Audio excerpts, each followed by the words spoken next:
Hello. A question's been asked about how people engage with churches, and this is a really important thing. Back when I was looking for somewhere to go after being left high and dry by the C of E, I tried a mission not too far away from me of the ACC, and I went there on a Sunday morning and it was locked. There was nothing there at all. I knocked, couldn't get any response, and so I went home again, rather despondent. And I think I made a comment on Facebook and said, it's all very well, but I turned up and there wasn't anyone there. And immediately I was contacted by a very senior member of the Anglican Catholic Church and said, look, we need to meet up. And we met up, we spoke, went to his church, and after going a few times, I realised that I'd come home, that the Anglican Catholic Church was my home. And here's a tale. This is a quite important tale, because this is not an unusual occurrence, particularly in the United Kingdom. It could have easily gone another way if I'd not been contacted after my rather aborted attempt to see the Anglican Catholic Church. I don't know what quite would have happened or where I'd have gone. And that's a really a painful thing for people who have found themselves left high and dry by church bodies that aren't really engaging with people anymore. You have that sense of loss, homelessness. In the early church, where people were exiled, that sounds nothing these days, particularly in these days when travel is so easily. But exile in the early church, people like St. Athanasius or St. John Chrysostom, who were ousted from their familiar surroundings to go to places where they were under horrible duress. They lost all sense of belonging. And that is where we need, as Christians, as churches, as priests, as bishops, we need to ask that fundamental question. How do we enable people to find their sense of belonging with us? What can a newcomer expect of our church? And that's really quite an important question to answer. Now, the Anglican Catholic Church is, as I've said before, I don't speak for it officially. I can only speak for it based upon my own merit. I'm not a spokesman for the diocese. That has to be the bishop.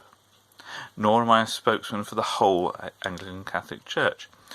You remember, here I am, I'm in the UK. So what happens here is going to be different from what happens in America. But there are similar principles here. What is the Anglican Catholic Church all about?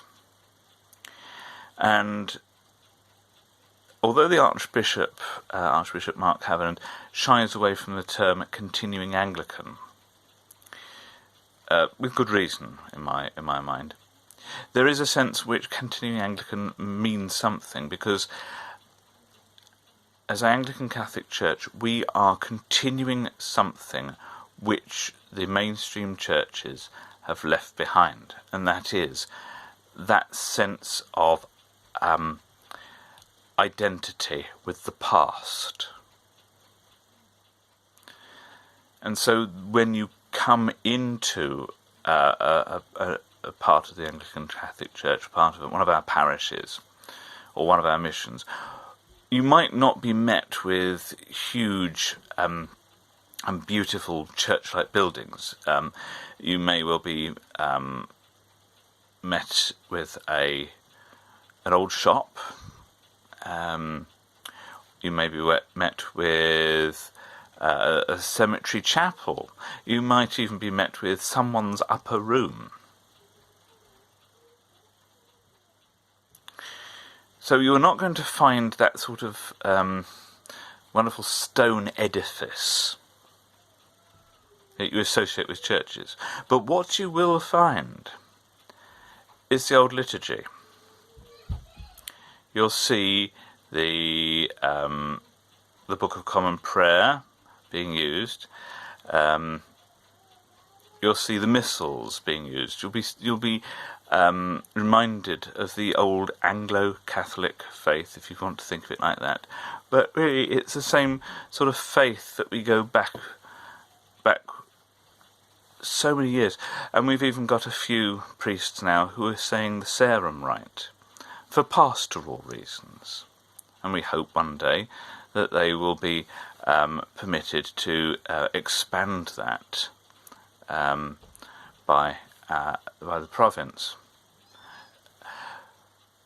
That's important because it means that the Anglican Catholic Church in this country is trying to get back to that sense of timelessness, that sense of belonging from all eternity. And that's key.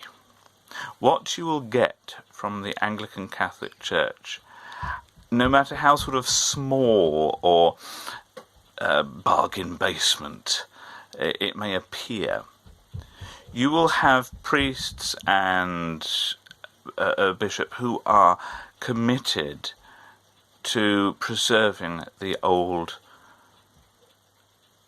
old sense of a church. And that is where we are. This is why we exist. It's what we do. So what we find is very simple. We find a church that, although we can't be big, we don't have enough property, we don't have anything like that, you will find people who are committed to that sense of belonging to eternity, to the church that always was, and the church that always will be, and the church that always should be. That's so much more important than churches that change with the times and change their teaching with the times. And yes, of course, little changes occur in the Anglican Catholic Church. Of course they do. But not the fundamentals. So it's worth persevering, as I found. We're not very big, but it's worth persevering with us. And I found that by doing so, I have now got a happy home. And I pray that you may too. So God bless you, particularly if you are in search of a new home, if you've been let down by the church that you once used and lived in. God bless you that you may find that gift of perseverance, and that the Holy Spirit may shine his light on you to guide you to where he wants to put you. And God bless you that you may find yourself in touch with eternity's sunrise. God bless you. Please pray for me.